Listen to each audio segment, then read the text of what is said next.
You ready? My name's Mike Beaudry. I'm the robot guy.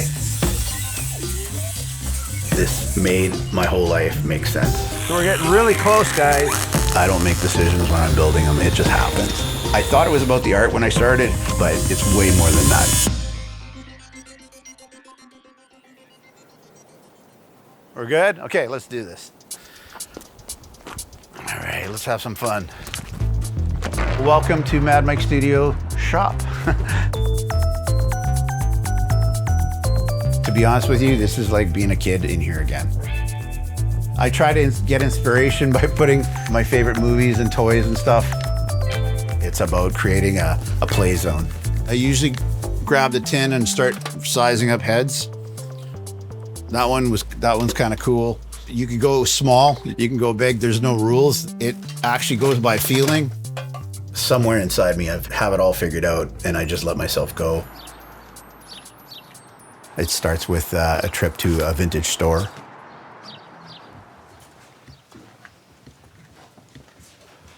Look at this, that's cool. You know, finding an object or falling in love with an object that you think is perfect for a certain thing. Oh, roller skates, that's cool. I just found this panorama view, so right away, I know that's gonna be one of my robot heads. I love the history, so it's usually some historical piece. Anything that has 40 or 50 years on it, I usually fall in love with. This is a really good one too. When I look at something, it's never what it is. It's always what it could be. That looks like a really cool robot head. I love it. There's no rules for what I'm picking up. I just pick up what inspires, and then I let them tell me what they want to go on. Awesome. Like your receipt, sir? Sure.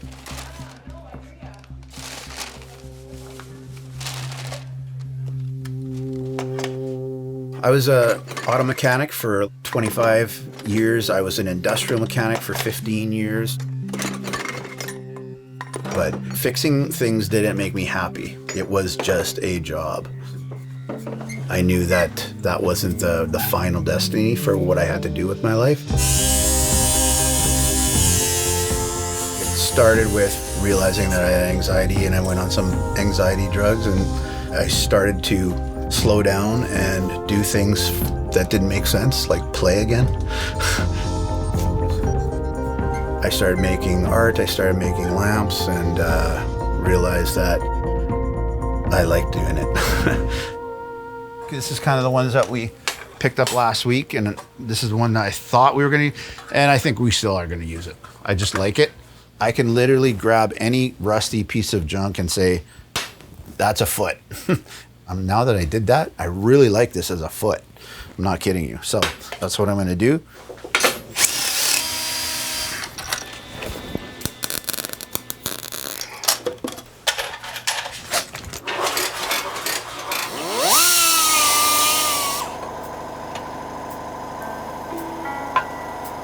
Voila. I think he's cute already. All right, so. You know, I started doing some markets, and people would connect with my art. Well, you know what your art reminds me of? Business around. I've been looking for people that I could connect with my whole life, not in a coworker way, not in a family member way, in a special way. All right, welcome to the Rusted Robot. This is the brainchild of my wife and myself to create an environment to show off my art and get connections going with people. There's approximately 70 robots in the room. We're kind of mimicking a 1930s speakeasy. I want people to come in, feel like it's a safe place to talk about anything. These are some of the steampunk lamps that I make: spark plug tester, battery charger. Always loved the Marvel Mystery Oil tins. You know, that is my superhero bot. The tin always motivates me, inspires me. Either the color, the message, the age of it, the whiz. Pretty self-explanatory why his hands are crossed. But Armand is the original. He was kind of the inspiration when I first started. And so many people like Armand that I have to keep making lookalikes for him. So this is Armand the 6th, 7th, and 8th. So these guys are pretty special because my dad was an electrician. Every time I look at a analog voltmeter, I think of my dad. So my dad, he was a jokester. He would work hard, he would play hard, but he emotionally, he wasn't a big hugger. So he retired from CN at 65, the way everyone thinks they're gonna retire. He was a musician, he played trombone, he played the violin. That's what made him happy. He slowly was starting to lose his eyesight, so he started to give up on his music. We didn't realize how serious it was. So the joy started kind of going out of his life. He just woke up one day, left a message, and went for a walk early morning in the dark and took a leap of faith off of a bridge.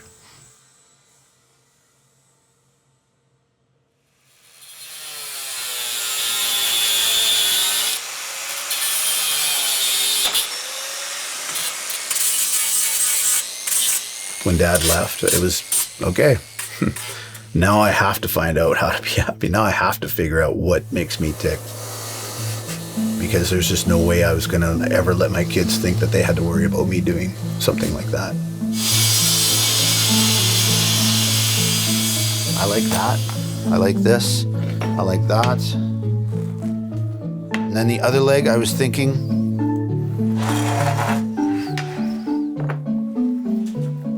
something like that. I think I want it something like that.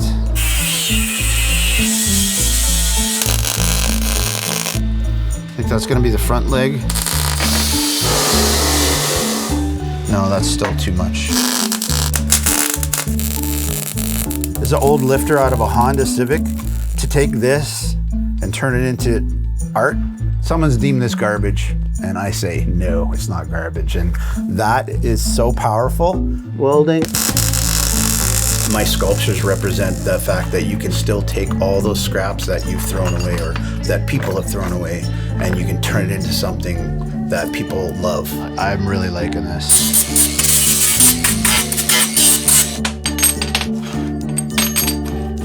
Okay. Okay?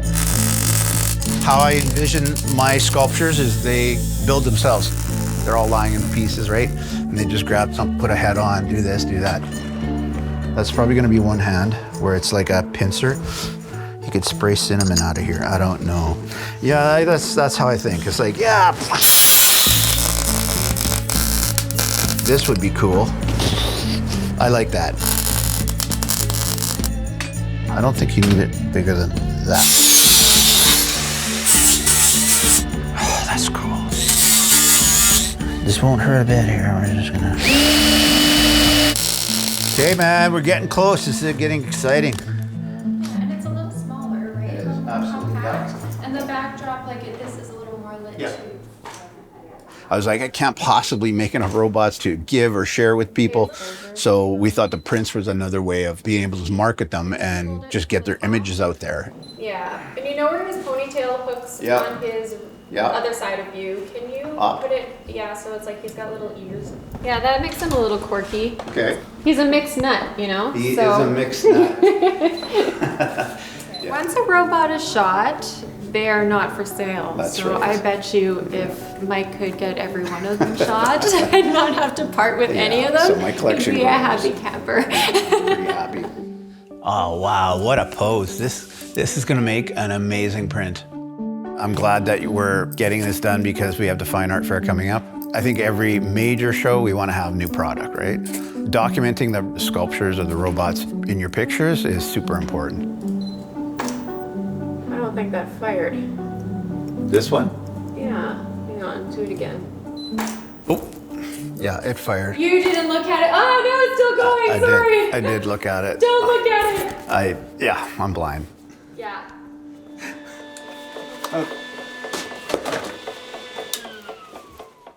So we're a little wobbly. A lot wobbly. That's better, right? Taut. Would that look cool? Just below his head, or? Okay, we're getting close here.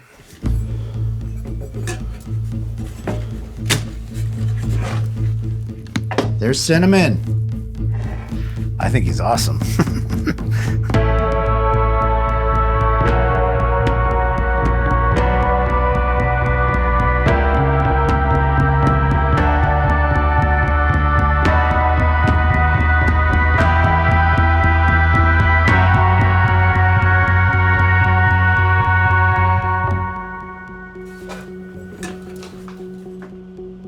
Once I finish it, I'll live with it, make sure that I'm happy with the way it's sitting. Then we take it to a show.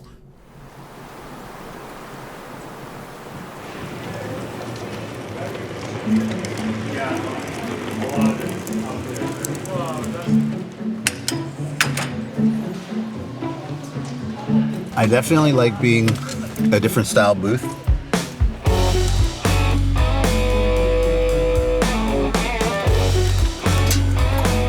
It's fun just being a little bit different than everyone else.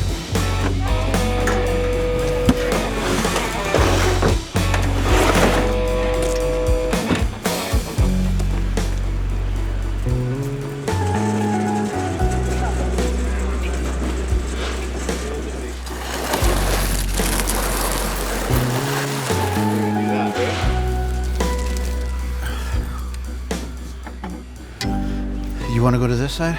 Oh, I need to. My wife is a huge part of this. She's 100% behind me.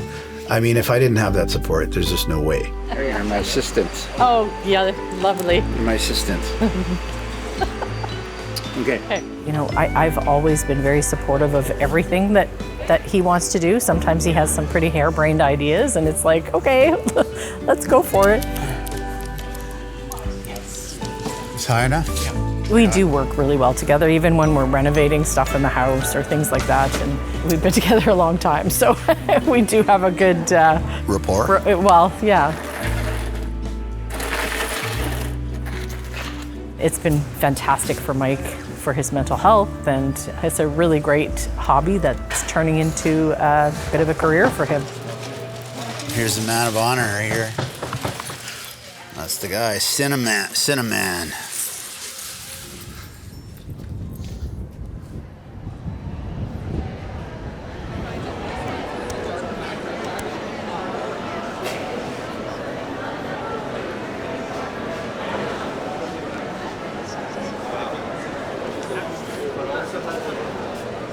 I did not make this for a financial reason. That's not my driving force. It has nothing to do with money. It has everything to do with connection. Hello. Hey. Oh my God. You like them? Yeah, they're pretty amazing. Oh, thank you. These robots are just magnets to happiness. They put smiles on people's faces, and we have a conversation about it. Yeah. You construct them. How do I connect them? A lot of welding. I do a lot of welding. I do bolting. Then we get into talking about their story or their challenges in life, and we make a connection. And I'm like, okay, that's why I had to be here. What was your name? Mike. Mike, nice to meet you. I'm Ben. Okay. You never know what you're going to say is going to change someone's life that day, right? They could be thinking about doing something awful, and, you know, something someone says stops it. That's what it's all about. So this whole journey for me has been about my mental health. I was a mechanic. I was always fixing things. Yeah. That never got my juices flowing. Bought a welder, and then I just kept investing and kept realizing that I am using my story to help them and let them know that you can do this too. You know, invest in yourself. You don't have to do what society expects you to do. You can have the life, the kid, the family, the career, and if you haven't invested in yourself enough, it's not going to be a good time for you. Keep your imagination. That's the number one thing, is just keep that imagination alive, and it'll lead you the right way. It's very satisfying to know that you're doing what you're supposed to be doing, 100%. This made my whole life make sense. It's been overwhelming. If you have an opportunity to figure out what makes you tick, it's worth every moment you can give yourself. Keep taking that time to figure out who you are. I'm gonna keep making art because it's important for me and anyone who connects with it. I don't know how many till my ultimate build, but I know I got a long way to go, so I'm gonna keep building.